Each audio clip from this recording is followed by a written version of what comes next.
नमस्कार दोस्तों, स्वागत है आपका मेरे YouTube चैनल धमाका जीके पर। दोस्तों, आज मैं आपको करवाने जा रही हूँ सामान्य ज्ञान दर्पण बुक का अक्टूबर माह के नए एडिशन में दिए गए सारभूत तत्व कोश के मोस्ट इम्पोर्टेंट प्रश्नों को।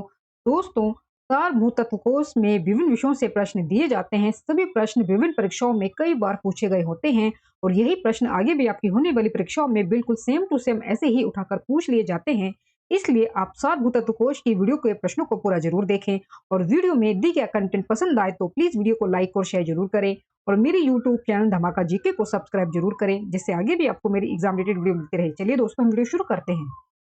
दोस्तों, सारभूत तत्व कोश में हमारा पहला दिया गया विषय है भारतीय इतिहास एवं संस्कृति से संबंधित प्रश्नों से। दोस्तों, हमारा पहला प्रश्न है, पूरा पाषाण युग, नव पाषाण युग, ताम्र पाषाण युग तथा लौह युग में से चालकुलित युग भी कहा जाता है। दोस्तों, आंसर है इसका ताम्र पाषाण युग को, ताम्र पाषाण युग को। चालकुलित जो युग है दोस्तों, कहा जाता है ताम्र पाषाण युग को। दूसरा प्रश्न है, सिंधु घाटी के लोग पूजा करते थे मातृ देवी की, पशुपति की, लिंग एवं योनि की, पशुओं की, नागों की एवं वृक्षों की। तीसरा प्रश्न दोस्तों, ऋग्वेद की मूल लिपि थी ब्राह्मी। ऋग्वेद की मूल लिपि थी ब्राह्मी। चौथा प्रश्न है, आजीवक संप्रदाय के संस्थापक थे मक्खली गोसाल। मक्खली गोसाल। मैकियावेली के प्रिंस से तुलना की जा सकती है कौटिल्य के अर्थशास्त्र की। मैकियावेली के प्रिंस से तुलना की जा सकती है कौटिल्य के अर्थशास्त्र की।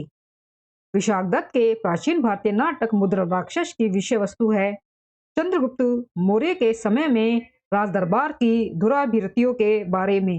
चंद्रगुप्त मौर्य के समय में राजदरबार की दुराभिवृत्तियों के बारे में।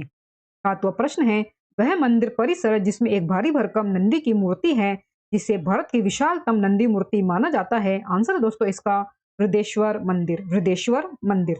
वह मंदिर परिसर जिसमें एक भारी भरकम नंदी की मूर्ति है जिसे भारत की विशालतम नंदी मूर्ति माना जाता है। दोस्तों, आंसर है इसका वृद्धेश्वर मंदिर। वृद्धेश्वर मंदिर।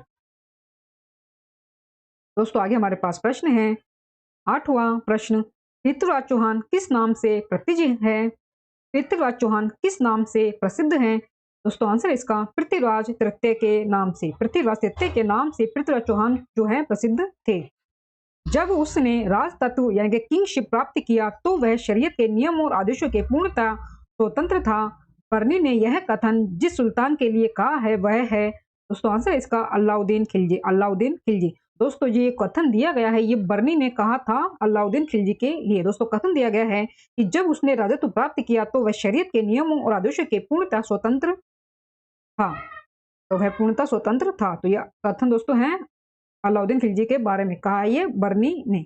10वां प्रश्न है, वह सिख गुरु जिनको तत्कालीन शासकों द्वारा मृत्यु दंड दिया गया।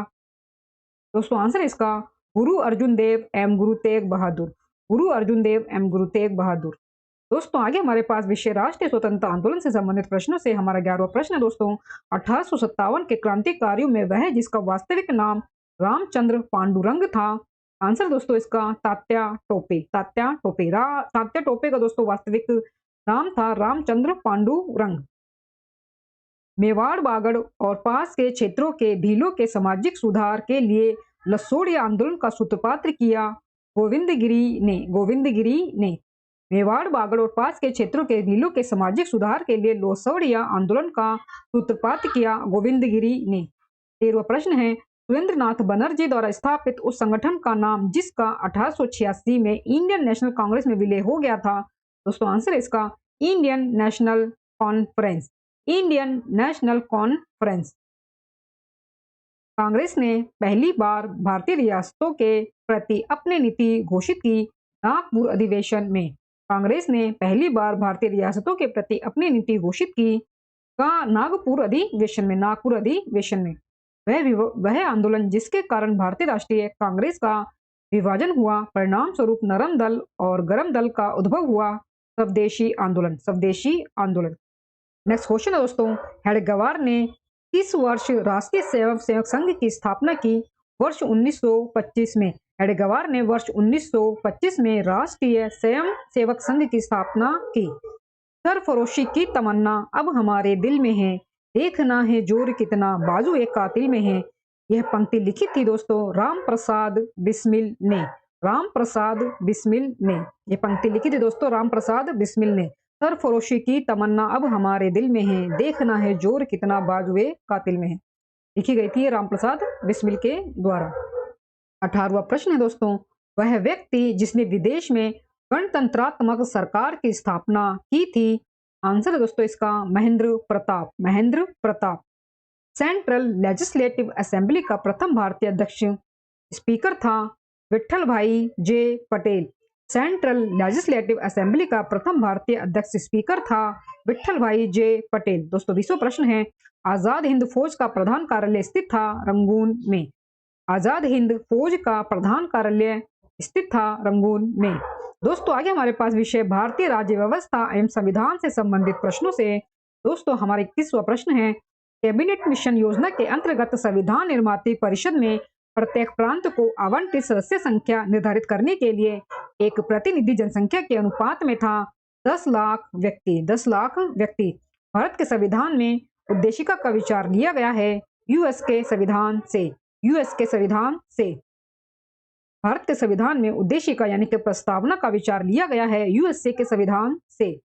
पंचायतों को संवैधानिक दर्जा प्रदान किया गया है अनुच्छेद 243 के अंतर्गत। पंचायतों को संवैधानिक दर्जा प्रदान किया गया है अनुच्छेद 243 के अंतर्गत। नेक्स्ट क्वेश्चन है, हम भारत के लोग दी द पीपल ऑफ इंडिया शब्दों का प्रयोग भारतीय संविधान में किया गया है संविधान की प्रस्तावना में। संविधान की प्रस्तावना में। संविधान को एक पवित्र दस्तावेज कहा है बी आर अम्बेडकर ने। दिल्ली को राष्ट्रीय राजधानी क्षेत्र का दर्जा दिया गया था 69वें संविधान संशोधन द्वारा। दिल्ली को राष्ट्रीय राजधानी क्षेत्र का दर्जा दिया गया था 69वें संविधान संशोधन के द्वारा। सिक्किम को विधिवत भारत संघ के एक पूर्ण राज्य के रूप में सम्मिलित किया गया था 36वें संविधान संशोधन के द्वारा। सिक्किम को विधिवत भारत संघ के एक पूर्ण राज्य के रूप में सम्मिलित किया गया था 36वें संविधान संशोधन के द्वारा। भारत के राष्ट्रपति के महाभियोग की प्रक्रिया है अर्धन्यायिक प्रक्रिया। राष्ट्रपति के महाभियोग की प्रक्रिया है अर्धन्यायिक प्रक्रिया। 29वां दोस्तों प्रश्न है, उपराष्ट्रपति को उसके पद से हटाया जा सकता है राज्य परिषद यानी कि राज्यसभा के प्रस्ताव के द्वारा।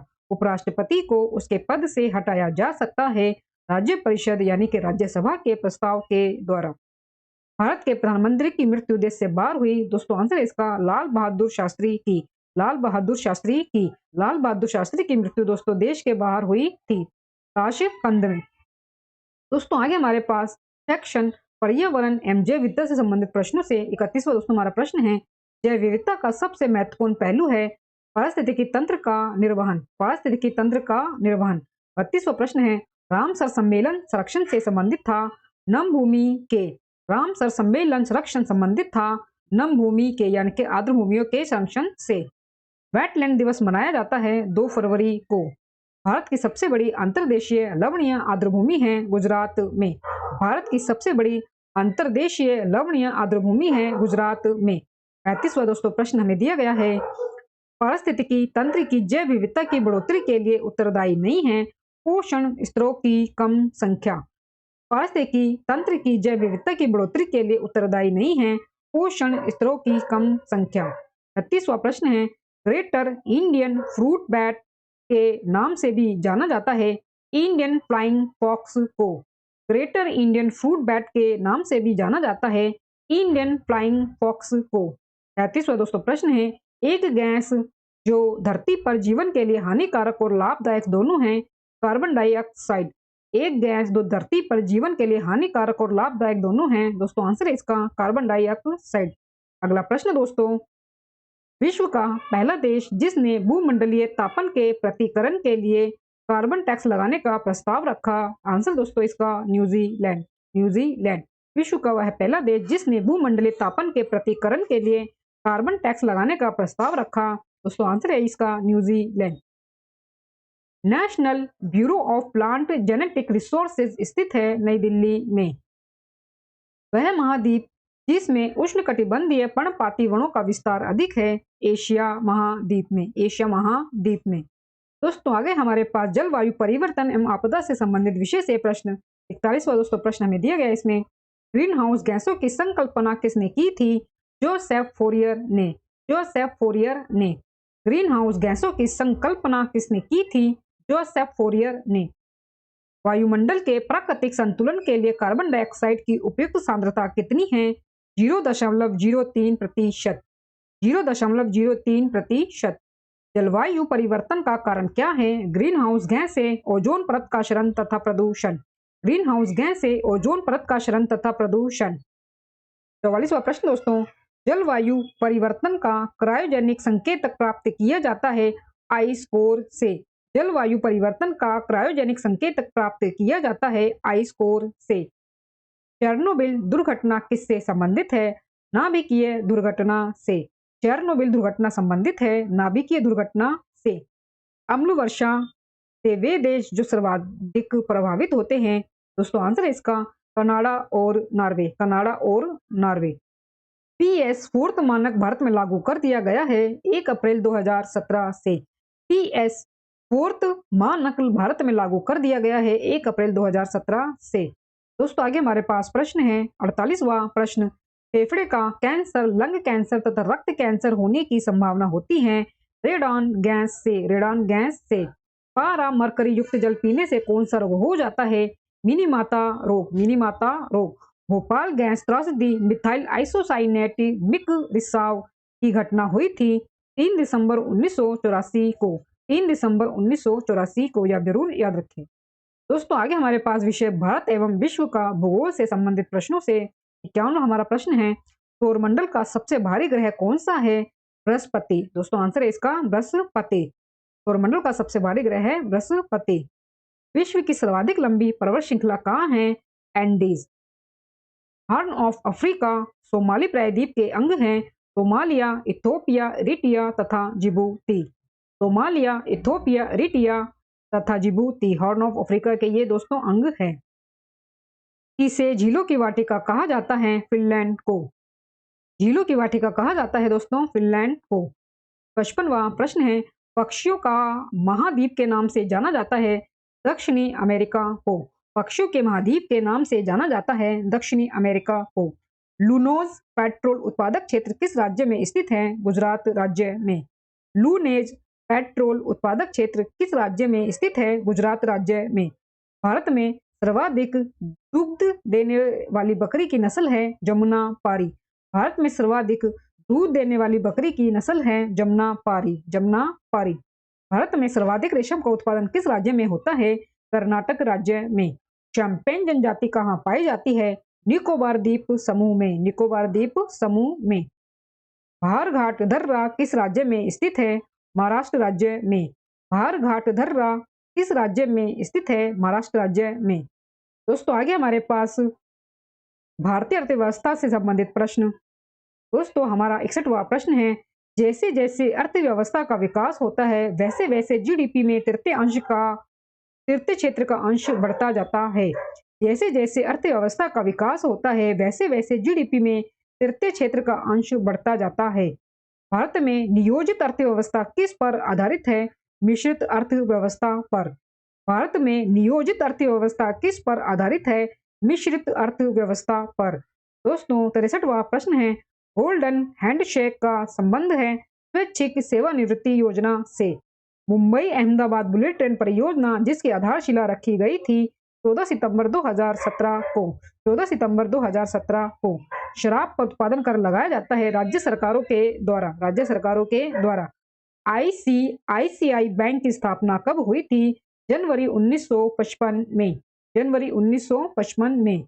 दूसरी बार 6 बैंकों का राष्ट्रीयकरण किस वर्ष किया गया था? 1980 में। 1980 में। भारत में प्रथम स्टॉक एक्सचेंज किस वर्ष स्थापित हुआ था? 1875 में। भारत में प्रथम स्टॉक एक्सचेंज यानी कि बॉम्बे स्टॉक एक्सचेंज किस वर्ष स्थापित हुआ था? 1875 में। नरसिम्हन समिति का संबंध किससे है? बैंकिंग क्षेत्र में सुधार से। बैंकिंग क्षेत्र में सुधार से। 70वां प्रश्न दोस्तों दिया गया है, वाणिज्य प्रपत्र किसके लिए साख का स्रोत है? दोस्तों आंसर है इसका कारपोरेट निगम उद्योग के लिए। वाणिज्य प्रपत्र किसके लिए साख का स्रोत है? कारपोरेट उद्योग के लिए, निगम उद्योग के लिए। दोस्तों अगले हमारे पास विषय है सामान्य विज्ञान एवं तकनीकी से संबंधित प्रश्नों का 17वां हमारा प्रश्न दिया गया है दोस्तों, हरे फलों को कृत्रिम रूप से पकाने के लिए कैल्शियम कार्बाइड का प्रयोग किया जाता है क्योंकि यह उत्पन्न करता है एसिटिलीन। एसिटिलीन। स्टेनलेस स्टील बनाने के लिए लोहे में मिलाया जाता है क्रोमियम और निकेल। क्रोमियम और निकेल। ग्रहों की गति के नियम प्रतिपादित किए गए थे केपलर के द्वारा। केपलर के द्वारा। अंतरिक्ष में जाने वाला प्रथम अंतरिक्ष यात्री कौन था? यूरी गॉगरिन। अंतरिक्ष में जाने वाला प्रथम अंतरिक्ष यात्री कौन था? यूरी गॉगरिन। दोस्तों आंसर है इसका यूरी गॉगरिन। राष्ट्रीय रासायनिक प्रयोगशाला कहाँ स्थित है? पुणे में। डेजर्ट कूलर द्वारा शीतलन आधारित है वाष्पन शीतलन पर। वाष्पन शीतलन पर। मथने के पश्चात क्रीम का दूध से पृथक हो जाने का कारण है अपकेंद्रीय बल। अपकेंद्रीय बल। इम्यूनोलॉजी का जनक है एडवर्ड जेनर। ट्यूमर पहचानने में प्रयुक्त रेडियो समस्थानिक है आर्सेनिक 74। आर्सेनिक 74। ट्यूमर पहचानने में प्रयुक्त रेडियो समस्थानिक है आर्सेनिक 74। 80वां दोस्तों प्रश्न हमें दिया गया है, मानव शरीर में सबसे मजबूत मांसपेशियां होती हैं जबड़े में। मानव शरीर में सबसे मजबूत मांसपेशियां होती हैं जबड़े में। दोस्तों आगे हमारे पास बाल विकास एवं शिक्षा शास्त्र से संबंधित प्रश्न 81वां दोस्तों प्रश्न है, बालक के व्यक्तित्व के विकास में किसकी महत्वपूर्ण भूमिका होती है? बालक के व्यक्तित्व विकास के क्षेत्र में अभिभावकों और परिवार की महत्वपूर्ण भूमिका है। बालक के व्यक्तित्व के विकास में किसकी महत्वपूर्ण भूमिका होती है? बालक के व्यक्तित्व विकास के क्षेत्र में अभिभावकों और परिवार की महत्वपूर्ण भूमिका होती है। किस अवस्था में बच्चे मित्र बनाने लगते हैं? बाल्यावस्था में बच्चे मित्र बनाने लगते हैं। कल्पना की परिभाषा क्या है? दोस्तों आंसर है इसका मैकडूगल के शब्दों में कल्पना दूरस्थ वस्तुओं के संबंध का चिंतन है। सतत विकास के मुख्य आयाम कौन से हैं? 3 आयाम हैं, सामाजिक, आर्थिक और पर्यावरणीय। सामाजिक, आर्थिक और पर्यावरणीय। वैदिक युग में शिक्षा कैसी थी? वैदिक युग में प्रचलित शिक्षा पूरी तरह से राज्य के नियंत्रण नियम कानून से मुक्त थी। वैदिक युग में शिक्षा कैसी थी? वैदिक युग में प्रचलित शिक्षा पूरी तरह से राज्य के नियंत्रण नियम और कानून से मुक्त थी। इस्लामी शिक्षा का आधार क्या था? इस्लामी शिक्षा का आधार धर्म था। इस्लामी शिक्षा का आधार क्या था? इस्लामी शिक्षा का आधार धर्म था। क्रियाशीलता का मुख्य आधार क्या है? क्रियाशीलता का मुख्य आधार करके सीखना है। करके सीखना है। शिक्षा किस प्रकार की प्रक्रिया है? शिक्षा जीवन पर्यंत चलने वाली प्रक्रिया है। मौलिक अधिकारों के अंतर्गत कौन सा अनुच्छेद बच्चों के शोषण से संबंधित है? अनुच्छेद 24। अनुच्छेद 24। मौलिक अधिकारों के अंतर्गत कौन सा अनुच्छेद बच्चों के शोषण से संबंधित है? अनुच्छेद 24। अनुच्छेद 24। वुड डिस्पैच ने कॉलेज स्तर की शिक्षा का माध्यम किस भाषा को बनाने की सिफारिश की? अंग्रेजी को। अंग्रेजी को। दोस्तों आगे हमारे पास विषय कृषि से संबंधित प्रश्नों से 91 दोस्तों हमारा प्रश्न दिया गया है, खरीफ फसलों के अंतर्गत धान सामान्य का न्यूनतम समर्थन मूल्य 2023 से 24 में कितना निर्धारित किया गया है? दोस्तों आंसर इसका 2183। 2183। मक्का का सर्वाधिक उत्पादन वर्ष 2021 से 22 के दौरान भारत के किस राज्य में होता है? कर्नाटक राज्य में। मक्का का सर्वाधिक उत्पादन वर्ष 2021 से 22 के दौरान भारत के किस राज्य में होता है? दोस्तों आंसर है इसका कर्नाटक राज्य में। कृषि श्रमिक सामाजिक सुरक्षा योजना कौन उपलब्ध कराती है? पेंशन एवं बीमा लाभ। पेंशन एवं बीमा लाभ। गेहूं, आलू एवं गन्ना का अग्रणी उत्पादक राज्य कौन सा है? उत्तर प्रदेश। गेहूं, आलू एवं गन्ना का अग्रणी उत्पादक राज्य कौन सा है? उत्तर प्रदेश।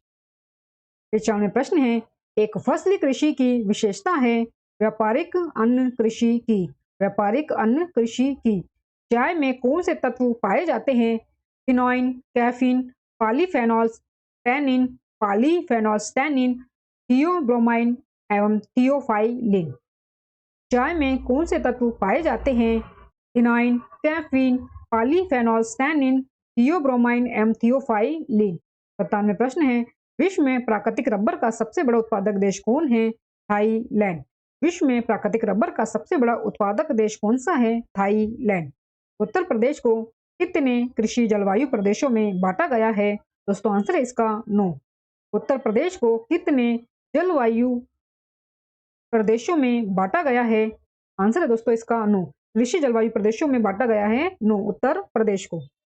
पीली यानी कि पीत क्रांति का संबंध किससे है? तिलहन उत्पादन से। तो वह प्रश्न है, नेशनल ब्यूरो ऑफ सर्वाइल सर्वे के अनुसार भारत को कितने एग्रोलॉजिकल क्षेत्र में विभाजित किया गया है? दोस्तों आंसर है इसका 20। आंसर है इसका 20। दोस्तों वीडियो में दिया गया कंटेंट पसंद आ रहा हो तो प्लीज वीडियो को लाइक और शेयर जरूर करें और मेरे यूट्यूब चैनल धमाका जीके को सब्सक्राइब जरूर करें, जिससे आगे भी आपको मेरी एग्जाम रिलेटेड वीडियो मिलते रहे। दोस्तों आगे हमारे पास विषय खेल कूद से संबंधित प्रश्नों से 101वां प्रश्न है, आईसीसी की दूसरी विश्व टेस्ट चैंपियनशिप 2021 से 23 के दौरान का फाइनल में विजेता देश है ऑस्ट्रेलिया। दोस्तों आंसर है इसका ऑस्ट्रेलिया। 102 प्रश्न है, महिलाओं का T20 विश्व कप 2023 विजेता देश कौन सा रहा है? दोस्तों आंसर है इसका ऑस्ट्रेलिया। आंसर है इसका ऑस्ट्रेलिया। नेक्स्ट क्वेश्चन है, वह देश जहां सर्वप्रथम एशियाई खेलों का आयोजन किया गया था? दोस्तों आंसर है इसका भारत। आंसर है इसका भारत। सर्वप्रथम जो एशियाई खेल हुए थे दोस्तों 1951 में भारत नई दिल्ली में हुए थे। और दोस्तों अभी हाल ही में 19वें एशियाई खेल संपन्न हुए हैं, तो उसको लेकर भी मैंने वीडियो बनाया है। उसमें मैंने भारत के जिन जिन खिलाड़ियों ने मेडल जीते हैं, कुल 107 मेडल दोस्तों आप जानते हैं कि भारत ने इसमें जीते हैं। तो जिन जिन खिलाड़ियों ने जो जो सरपदों में मेडल जीते हैं, मैंने वो सभी मैंने अपनी वीडियो में बताया है। तो आप इस वीडियो को भी पूरा जरूर देखें, उसका लिंक मैं आपको डिस्क्रिप्शन में दे दूंगी एशियाई खेलों की वीडियो का। 104वां प्रश्न दोस्तों, राष्ट्रमंडल खेलों की शुरुआत किस वर्ष हुई थी? 1930 में। राष्ट्रमंडल खेलों की शुरुआत किस वर्ष हुई थी? 1930 में। पोलो खेल की उत्पत्ति भारत के किस राज्य से मानी जाती है? मणिपुर से। गुगा नाम से किस भारतीय खिलाड़ी को जाना जाता है? गीत सेठी को। गुगा नाम से किस भारतीय खिलाड़ी को जाना जाता है? गीत सेठी को। 107 प्रश्न है, ओलंपिक म्यूजियम कहाँ स्थित है? लुसाने स्विट्जरलैंड में। ओलंपिक म्यूजियम स्थित है लुसाने स्विट्जरलैंड में। के नायडू पुरस्कार किस खेल से संबंधित है? क्रिकेट से। हॉकी के जादूगर मेजर ध्यानचंद की आत्मकथा को किस नाम से जाना जाता है? गोल। आंसर है इसका गोल। शब्द सटाईमिटी किस खेल से संबंधित है? गोल्फ से। शब्द सटाईमिटी किस खेल से संबंधित है? गोल्फ से। दोस्तों आगे हमारे पास विषय कंप्यूटर ज्ञान से संबंधित प्रश्नों का 111 प्रश्न है, भारत में विकसित परम सुपर कंप्यूटर का विकास किया सीडेक संस्थान ने। विंडोज 10 में बाय डिफॉल्ट ब्राउजर होता है माइक्रोसॉफ्ट एज। अवांछित वाणिज्यिक ईमेल को आमतौर पर कहते हैं स्पैम। अवांछित वाणिज्यिक ईमेल को आमतौर पर हम कहते हैं स्पैम। क्वांटम कंप्यूटर में मेमोरी को किस में मापा जाता है? क्यूबिट में। मेन फ्रेम या सुपर कंप्यूटर को एक्सेस करने के लिए प्रयोक्ता किसका प्रयोग करते हैं? टर्मिनल का। मेन फ्रेम या सुपर कंप्यूटर को एक्सेस करने के लिए प्रयोक्ता प्राय किसका प्रयोग करते हैं? टर्मिनल का। 1024 किलोबाइट बराबर होता है 1 मेगाबाइट के। गूगल सर्च इंजन का विकास किसने किया था? सर्गेई बिन तथा लैरी पेज ने। कंप्यूटर वायरस होता है एक सॉफ्टवेयर प्रोग्राम। दो अलग अलग प्रोटोकॉल वाले नेटवर्क को जोड़ने वाली डिवाइस कहलाती है गेटवे। तो अलग अलग प्रोटोकॉल वाले नेटवर्क को जोड़ने वाली डिवाइस कहलाती है गेटवे। 120वां प्रश्न है, एफटीपी का पूरा नाम है file transfer protocol. File transfer protocol. दोस्तों आगे हमारे पास विविध से संबंधित प्रश्न, हमारा 121वां प्रश्न है, रहनुमाई मजदयान सभा के संस्थापक कौन थे? दोस्तों आंसर है इसका दादा भाई नौरोजी। 122वां प्रश्न है, एशिया का प्रथम निर्यात प्रसंस्करण क्षेत्र वर्ष 1965 में कहाँ स्थापित किया गया था? कांडला गुजरात में। The theory of economic growth पुस्तक के लेखक थे W.A. लेविस। संयुक्त राष्ट्र पर्यावरण कार्यक्रम यूनेप का मुख्यालय स्थित है नैरोबी में। संयुक्त राष्ट्र पर्यावरण कार्यक्रम यूनेप का मुख्यालय स्थित है नैरोबी में। 125वां प्रश्न है, ललित कला अकादमी की स्थापना हुई थी 1954 में। दोस्तों आंसर है इसका 1954 में। ललित कला अकादमी की स्थापना हुई थी 1954 में। 126वां प्रश्न है, विश्व बौद्धिक संपदा संगठन वीपो का मुख्यालय स्थित है जिनेवा स्विट्जरलैंड में। पुस्तक चिदम्बरा के रचयिता हैं सुमित्रा नंदन पत। वह देश जिसने कृत्रिम उपग्रह का अंतरिक्ष में सर्वप्रथम प्रक्षेपण किया था? रूस। दोस्तों आंसर है इसका रूस। 129वां प्रश्न है, सूर्य किरण युद्ध अभ्यास किन दो देशों के बीच आयोजित होने वाला युद्धाभ्यास है? आंसर है इसका भारत और नेपाल के बीच। भारत और नेपाल के बीच सूर्य किरण युद्ध अभ्यास किया जाता है। दोस्तों ये हमारा अंतिम प्रश्न है, 130वां प्रश्न, केंद्रीय चमड़ा अनुसंधान संस्थान स्थित है? दोस्तों आंसर है इसका चेन्नई में। आंसर है इसका चेन्नई में। केंद्रीय चमड़ा अनुसंधान संस्थान स्थित है चेन्नई में। दोस्तों इसी अंतिम प्रश्न के साथ सामान्य ज्ञान दर्पण बुक के अक्टूबर माह के नए एडिशन में दिए गए सारभूत तत्व कोश के सभी प्रश्न हमारे पूरे होते हैं। दोस्तों वीडियो में दिया गया कंटेंट पसंद आया हो तो प्लीज वीडियो को लाइक और शेयर जरूर करें और मेरे यूट्यूब चैनल धमाका जीके को सब्सक्राइब जरूर करें, जिससे आगे भी आपको मेरी एग्जाम रिलेटेड वीडियो मिलते रहे। दोस्तों मिलते हैं नेक्स्ट वीडियो में टॉपिक के साथ, तब तक के लिए धन्यवाद।